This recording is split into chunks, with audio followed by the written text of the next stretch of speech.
সম্মানিত সভাপতি জামায়াত ইসলামীর আমি ডাক্তার শফিকুর রহমান, মঞ্চে উপস্থিত অন্যান্য জাতীয় নেতৃবৃন্দ এবং আমার সামনে আগত সারা বাংলাদেশ থেকে জামায়াত ইসলামের নেতা কর্মী ভাই সবাইকে আমার দল গণ অধিকার পরিষদের পক্ষ থেকে সালাম এবং শুভেচ্ছা জানাচ্ছি। আসসালামু আলাইকুম।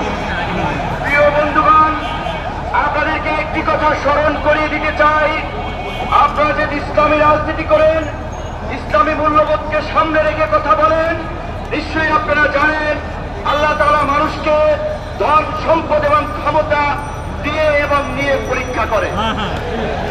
গত 16 বছরে আমাদের কাছ থেকে আল্লাহ তাআলা নিয়েছেন, আমাদের ধৈর্যের পরীক্ষা নিয়েছেন। আমরা সেই পরীক্ষায় উত্তীর্ণ হয়েছি বলেই আমাদেরকে এই রহমতের জুলাই উপহার দিয়েছিলেন।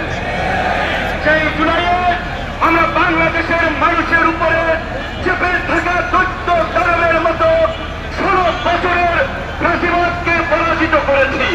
কিন্তু আমরা ওই যে আপনার হাদিসে আছে, বিপদ কেটে গেলে মানুষ উৎফুল্ল হয়, অহংকারী হয়। তাই আমরা দেখতে পাচ্ছি এই গণ অভ্যুত্থানে আমাদের অংশীজনেরা মজলুম আজকে উৎফুল্ল অহংকারী হয়ে জালিম হয়ে উঠছে। মনে করিয়ে দিতে চাই, আমরা যদি সীমা লঙ্ঘন করি, শেখ হাসিনার মতো আল্লাহ পাকও কিন্তু আমাদেরকে ছাড় দিবেন না।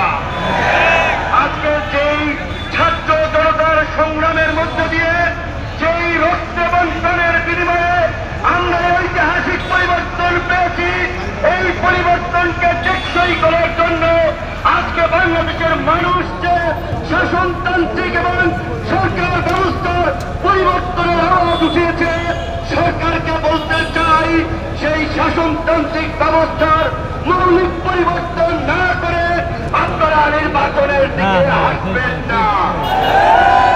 নির্বাচনের আগে সমস্ত রাজনৈতিক দল যেন নির্বিঘ্নে প্রচার করতে পারে, নিরপেক্ষ একটি প্রশাসনিক এবং রাষ্ট্র ব্যবস্থা থাকে, সেই লেভেল প্লেইং ফিল্ড নিশ্চিত করতে হবে, যেটা আজকের এই সমাবেশের একটি দাবি।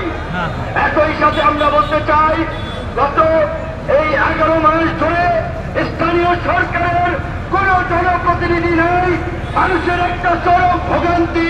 তাই অনতিবিলম্বে স্থানীয় সরকার নির্বাচনের মধ্যে দিয়ে জনগণের এই দুর্ভোগ লাঘব করেন।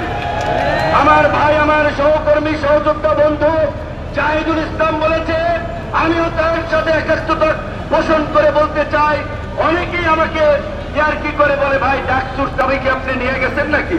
ডাকসু তার খোলে নাই আপনার পরে।